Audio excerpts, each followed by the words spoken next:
Mahesa sama sekali tidak terpengaruh dengan tingkah Lily yang menggelayut mesra di lengan Jeremy. Dia tetap santai menuangkan vodka ke gelas lalu meminumnya. Ketidakpedulian Mahesa membuat Lily semakin sakit. Dia dan Jeremy pun akhirnya pergi dari sana tanpa ada perkelahian atau pemaksaan. Selepas sepasang suami istri itu pergi, Jeff baru menghampiri Mahesa. Dia sudah dari tadi berdiri memperhatikan, namun dia tidak ingin terlibat dengan Lily mengingat suami dan mertuanya yang berbahaya. Jeff datang untuk minum. Mahesa mengangkat gelas lalu meminumnya. Ya, jawab Jeff singkat lalu memanggil bartender supaya memberinya gelas. Dia tidak pandai mabuk, tapi demi mendapat info dari Mahesa mengenai kandungan Gabriela, dia memberanikan diri bergabung dan berpura-pura ikut Minurn. Kamu kenapa? Bukankah ada Gabriela di rumah? Kenapa pergi ke klub malam sendiri? Kalian ada masalah? Tanya Jeff mulai mengorek informasi. Mahesa terdiam, pandangannya mulai buram akibat alkohol yang sudah dia tenggak sampai 1 botol. Ah, iya. Aku lupa belum memberimu selamat.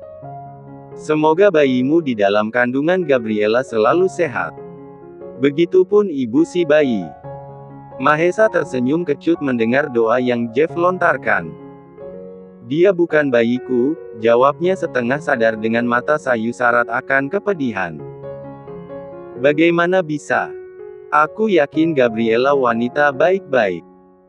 Dia tidak mungkin selingkuh, sahut Jeff pura-pura terkejut. Dia sudah hamil dari sebelum aku menikahinya. Dan sebelumnya aku pun belum pernah berhubungan ranjang dengannya. Aku sangat menghormatinya, tidak mungkin aku melakukan hal itu sebelum resmi memilikinya. Mahesa menarik nafasnya yang sesak.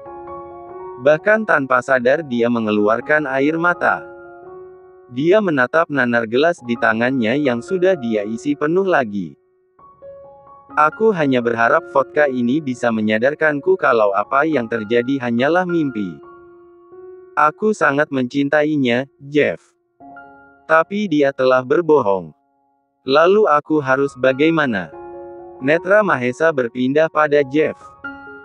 Sungguh melihat itu nyali Jeff untuk merebut Gabriela dari Mahesa langsung menciut. Luka di mata Mahesa sangat nyata. Ini juga salahnya, karena waktu itu dia tidak berusaha meyakinkan Gabriela supaya menerima lamarannya. Jeff sudah menyerah sebelum berperang saat itu. Lalu kini, apa dia harus berperang di saat lawan sedang dalam kondisi hancur? Haruskah sepengecut itu? Pikir Jeff. Jeff memilih diam membiarkan Mahesa terus meluapkan isi hatinya. Sampai pria itu benar-benar mabuk, dia mengantar Mahesa pulang ke rumah dengan mobilnya. Sesampainya di depan rumah Mahesa, Jeff membunyikan klakson baru memapa Mahesa yang kesadarannya hanya tersisa 10%. Gabriela keluar dengan wajah khawatir melihat kondisi Mahesa. Jeff bisa melihat jelas mata wanita itu sembab dan hidung mancung itu masih merah, pertanda Gabriela baru saja menghentikan tangisannya. Bagaimana dia bisa bersamamu? Tanya Gabriela seraya meraih tangan Mahesa untuk dia gantikan. Tapi Jeff menolak. Biar aku bantu dia sampai ke kamar.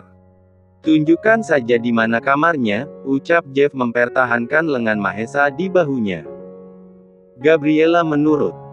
Dia pun tidak akan kuat membawa tubuh itu sendiri. Sesampainya di kamar, Jeff meletakkan dan Gabriela dengan cekatan melepas sepatu juga melonggarkan sabuk di pinggang baru kemudian menyelimuti karena Mahesa perlahan mengikis kesadaran lalu terlelap. Dalam keadaan mabuk, Mahesa sudah menceritakan semuanya, ucap Jeff setelah Gabriela selesai dengan urusan Mahesa. Kamu hanya ayah biologis. Sepenuhnya anak ini adalah anak Mahesa. Jadi jangan berpikir apapun. Kita tidak ada hubungan apapun setelah malam itu, jawab Gabriela dengan wajah datar, masih berdiri di samping ranjang. Jeff menunduk sesaat. Dia teringat kehancuran Mahesa ketika menceritakan semuanya. Baru kemudian dia kembali memandang Gabriela dan mengangguk paham. Maafkan kau yang pergi di hari itu tanpa memberi kabar apapun. Maafkan aku pula yang tidak berusaha dengan keras supaya kamu menerima lamaranku. Tapi sungguh aku tidak pernah berniat mengabaikan kesalahanku. Aku berhenti membahas itu, setelah Gabriela sudah enggan mendengar kata-kata apapun dari Jeff. Jadi anggap saja kita tidak pernah melakukan kesalahan satu malam itu. Tetaplah bungkam sampai kapanpun. Aku tidak mau Mahesa mengetahuinya atau siapapun. Gabriela. Pergilah Jeff. Jeff kembali terdiam. Menatap dalam wanita di depannya. Haruskah cintanya berakhir sampai di sini? Tidak bisakah dia berjuang sampai 1000 tahun lamanya? Maaf, hingga hanya kata itu yang Jeff ucapkan. Dia berbalik dan benar-benar pergi dari sana. Air mata Gabriela seketika kembali luruh. Entah bagian mana yang dia tangisi. Dia hanya ingin menumpahkan rasa sedihnya kali ini.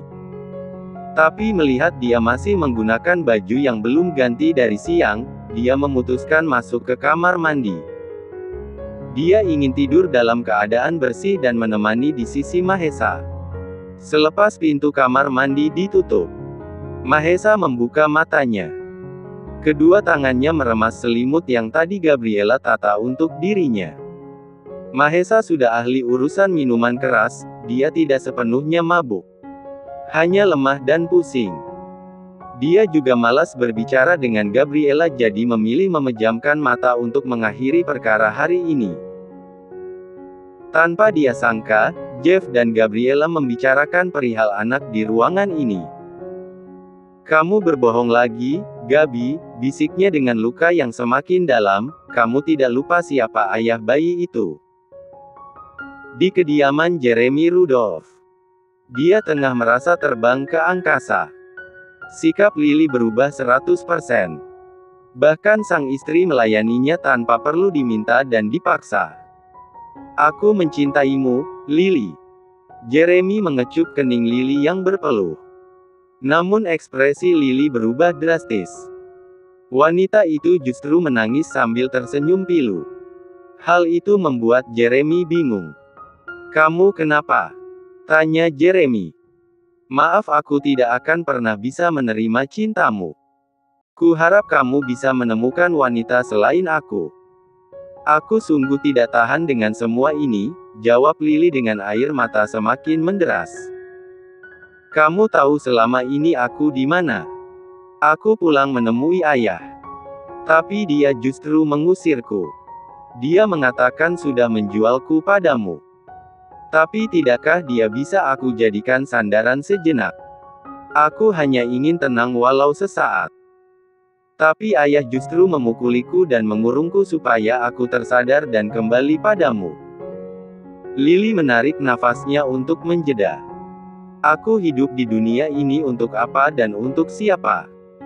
Ayahku memukuliku, suamiku pun melakukan hal yang sama. Sampai kapan aku terus menjadi budak dari semua manusia di dunia ini? Kamu tahu, hanya Mahesa yang bisa memperlakukanku layaknya manusia. Tapi dia sudah berulang kali menolakku. Jeremy mengetatkan rahangnya. Entah dia harus emosi pada siapa. Mahesa lagi. Atau memukul Lily lagi karena mengatakan hal-hal yang tidak dia suka. Jadi kamu melakukan ini selama beberapa jam lamanya untuk apa? Aku ingin mencoba menjadi istri yang manis walau hanya sekali, jawab Lily mendorong tubuh Jeremy yang masih berada di atasnya hingga mereka pun berdiri. Lily menghapus air matanya dan hendak masuk ke kamar mandi namun Jeremy mencegahnya. Hanya sekali. Lalu apa yang akan kamu lakukan setelah ini? Mengejar Mahesa lagi. Lari lagi. Kemanapun aku akan menemukanmu, Lily, ucap Jeremy penuh penekanan. Lily justru tersenyum getir. Kali ini aku akan pergi ke tempat yang tidak bisa kamu jangkau. Aku juga ingin bahagia tapi bukan denganmu atau manusia lain. Setelah mengucap itu, Lily langsung masuk ke kamar mandi dan menguncinya. Entah kenapa Jeremy merasa ada yang aneh dengan perkataan Lily. Dia terus menatap nanar pintu yang sudah tertutup rapat. Beberapa detik kemudian terdengar suara pecahan kaca. Dor. Duri. Jeremy langsung menembakkan 2 peluru ke handle pintu kamar mandi setelah mendengar suara pecahan kaca. Dia tidak mau sampai Lily berbuat nekat. Ditendangnya pintu itu hingga dia bisa sosok Lily yang baru meraih kaca. Berhenti. Jangan mendekat. Cegah Lily menjauh. Tangan kanannya begitu erat menggenggam pecahan kaca dan dia arahkan di pergelangan kirinya. Jangan lakukan itu, Lily. Kumohon. Aku akan melakukan apapun asal jangan lakukan itu. Suara Jeremy terdengar bergetar. Tangannya memberi kode supaya Lily menghentikan aksinya. Aku ingin bahagia, Jeremy. Tapi di dunia ini tidak ada satu apapun yang membuatku bahagia. Lily terus menangis meraung. Dia sudah putus asa dengan semuanya. Bukan hanya soal Mahesa. Namun ayah dan suaminya juga menjadi pemicu kehancuran mental seorang dokter muda, Lily. Jeremy akhirnya menempelkan ujung pistolnya ke kepalanya sendiri. Ayo, lakukan. Aku akan ikut denganmu kemanapun. Akan aku perbaiki semua kesalahanku entah di dunia ini atau di dunia berbeda. Sungguh hanya kamu yang membuat aku merasa sebagai manusia. Semua menganggapku hanyalah robot yang harus memenuhi semua ego papaku. Jadi, mari kita akhiri semua ini. Lily terdiam dengan nafas masih sesegukan. Dia cukup terkejut dengan perkataan Jeremy. Bukankah pria itu sendiri yang sudah membuat orang lain seperti robot dan dia adalah pencipta robot itu? Jangan bercanda kamu, Jeremy. Kamu yang sudah membuat banyak orang hancur karena kekejamanmu. Lalu bagaimana aku bisa memperbaikinya? Aku ingin ada orang yang bisa menerimaku dan merubahku. Bisakah kita lakukan bersama? Kita pergi dari sini hanya berdua. Tidak membawa apapun dan menghilang dari kehidupan keluarga Rudolph. Hilang ke tempat yang masih bisa memberi kita nafas kamu mau. Jeremy berkata lirih. Begitu dalam dan begitu jujur. Lily menurunkan tingkat kewaspadaannya karena sempat berpikir perkataan Jeremy. Saat seperti itu, Jeremy bergerak cepat membuang kaca di tangan Lily lalu meraih tubuh itu dan memeluknya erat. Lepaskan. Kamu pasti berbohong. Kamu hanya ingin membuatku iba dan bertahan lalu kamu akan menyiksaku lagi. Lepaskan. Lily berusaha memberontak dalam pelukan Jeremy. Aku berjanji. Demi apapun aku ingin bahagia bersamamu. Bohong. Aku ingin mati saja. Untuk apa aku hidup? Gerakan Lily melemah seiring tangisannya yang semakin menjadi. Apal Jeremy pergi. Victor Rudolph mendapat laporan kalau anaknya menghilang dari jangkauan. Bahkan CCTV tidak bisa menangkap pergerakan Jeremy sampai detik ini. Sudah 24 jam kami mencari, namun Tuan Jeremy dan Nona Lily belum juga ditemukan. Lapor salah satu anak buah. Rahang Victor mengetat. Urat-urat tangannya sampai terlihat karena kedua tangannya mengepal erat. Kami menemukan ini di meja kamar Tuan Jeremy. Anak buah itu memberikan satu kotak hitam pada Victor. Pria tua itu pun membuka. Di dalamnya terdapat banyak kartu kredit juga black card yang diyakini milik Jeremy. Lalu sebuah kertas terlipat. Papa. Aku menyerah. Aku pergi. Jangan cari aku. Untuk ambisi Papa, cari saja orang lain yang lebih kuat dari aku. Karena sejujurnya, aku terlalu lemah untuk bertahan menjadi robotmu. TTD Jeremy. Victor membanting kotak itu hingga isinya berserakan. 1 minggu lagi batas akhir pengumpulan proposal tender proyek atas laut.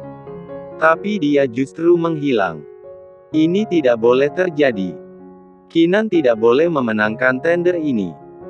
Anak David tidak boleh mengalahkan anakku. Alih-alih khawatir keadaan Jeremy, dia justru khawatir dengan proyeknya. Perjanjian kecil yang David dan Victor lontarkan ketika sekolah dulu rupanya masih dibawa oleh Victor. Mereka bertaruh mengenai anak siapa yang akan kalah kelak ketika bertanding, maka yang kalah harus bersujud. Sebuah perjanjian konyol bila didengar oleh orang lain. Namun bagi Victor itu adalah hal yang serius. Dia pria ambisius. Terlebih ketika David Henderson, sahabatnya itu mampu menjadikan Morgan Group sebagai perusahaan terbesar di Asia Tenggara. Dia tidak mau kalah. Dia jadikan Jeremy sebagai alat untuk mencapai ambisinya, yaitu harus lebih unggul dari David. Karena itu, dia mendidik Jeremy sangat keras. Tidak mengizinkan anak semata wayangnya melakukan kesalahan dalam dunia bisnis. Bahkan Victor tidak memperdulikan bagaimana kisah percintaan Jeremy dengan Lily asal urusan bisnis tidak terbengkalai. Lalu kini, di saat Victor sudah siap memenangkan sebuah tender yang dikerjakan oleh Jeremy, anaknya itu justru menghilang. Jadi Jeremy lemah dan hancur hanya karena wanita itu. Oke, aku juga akan menghancurkan Keenan melalui wanitanya. Sudah 3 hari semenjak pertengkaran antara Mahesa dan Gabriela. Pria itu masih belum mengeluarkan satu patah kata pun pada Gabriela. Mahesa, Lisa memintaku menemaninya belanja. Apa aku boleh ikut? Tanya Gabriela hati-hati. Mahesa tetap diam. Dia meraih jas yang sudah Gabriela siapkan dan berlalu pergi ke kantor. Gabriela menarik nafas sesaknya. Dia sudah berusaha mencairkan suasana dengan berbagai cara. Namun tetap saja belum bisa membuat Mahesa bicara. Bahkan dia rela jika Mahesa memarahinya daripada diam seperti itu. Saat sedang melamun menatap pintu kamar yang masih terbuka setelah Mahesa melewatinya, ponsel Gabriela berbunyi. Dia pun berjalan ke nakas dan melihat nama Lisa yang terpampang di sana. Halo, sapa Gabriela. Aku sudah di depan. Ayo turun. Tapi Mahesa. Dia sudah mengizinkan. Barusan aku berpapasan dengannya di sini. Dia hanya berpesan supaya tidak terlalu lama. Dia takut kamu lelah dan terpengaruh dengan kandunganmu. Hati Gabriela seketika berbunga-bunga. Sungguh dia mengatakan itu. Ya, untuk apa aku berbohong? Apa denganmu tadi dia tidak mengizinkan? Tanya Lisa balik. Mi mengizinkan. Kalau begitu aku akan segera turun. Gabriela menjadi riang. Senyuman yang beberapa hari menghilang kini mengembang sempurna setelah mendengar pesan yang Mahesa sampaikan melalui Lisa. Kali ini Gabriela memakai make up sedikit tebal untuk menyamarkan wajahnya yang lesu dan matanya yang bengkak karena terlalu sering menangis. Setelah selesai dengan penampilannya, dia meraih ponsel dan mengirim pesan singkat untuk Mahesa. Terima kasih sudah mengizinkanku. Aku akan cepat pulang. Aku mencintaimu, Mahesa. SEND. Gabriela yakin jika Mahesa hanya akan membaca tanpa membalas. Jadi dia langsung memasukkan ponselnya ke dalam tas dan berlalu pergi dari kamar menghampiri Lisa di depan. Wah, benar hanya berdua, ujar Gabriela melihat hanya ada Lisa dan supir. Tidak ada baby Kay karena pasti rempong belanja kebutuhan bayi. Iya, Dok. Kita single untuk sementara, sahut Lisa diselingi tawa. Pak Hendro pun mulai membawa mobilnya keluar dari kawasan rumah elit milik Mahesa. Mereka akan pergi ke mall berbelanja kebutuhan baby Kay. Juga Gabriela memerlukan baju hamil karena ukuran tubuhnya mulai berubah secara drastis. Dalam perjalanan, Gabriela mencoba melihat apa ada pesan balasan dari Mahesa. Matanya berbinar saat apa yang dia nanti ada di sana. Lia. Hanya satu kata namun membuat hati Gabriela menghangat. Karena itu dia merasa mood Mahesa sedang sedikit membaik. Dia pun ingin menelponnya walau mendengar suaranya sebentar. Ditekannya ikon telepon berwarna hijau. Namun saat bersamaan mobil yang dia tumpangi berhenti mendadak membuat ponsel itu meluncur dari tangan Gabriela dan terjatuh. "Ada apa, Pak?" tanya Lisa. "Ada mobil menghadang, Non." Lisa dan Gabriela terkesiap. Mereka melihat ke depan. Benar, mobil itu berhenti di depan mereka dan muncul orang-orang berjaket hitam menghampiri mobil mereka.